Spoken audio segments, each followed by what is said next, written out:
Tabuhan sakmuni iki, Pak. Pokoke ya sing ngono kuwi alate. Kayak ngono alat-alat nggo gambyong, biasane kayak kendang reak, Pak. Kita akan memegonkan diri lagu-lagu memegonkan diri ya, Rel. Iya.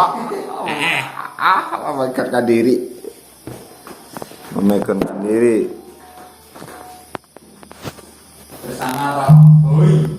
Bersama rokok alami Pacitan. Aku pancen wong sing Cuma rap ae lho, Pet. ora bisa nulis ora bisa maca nanging ati iki sing duwe rasa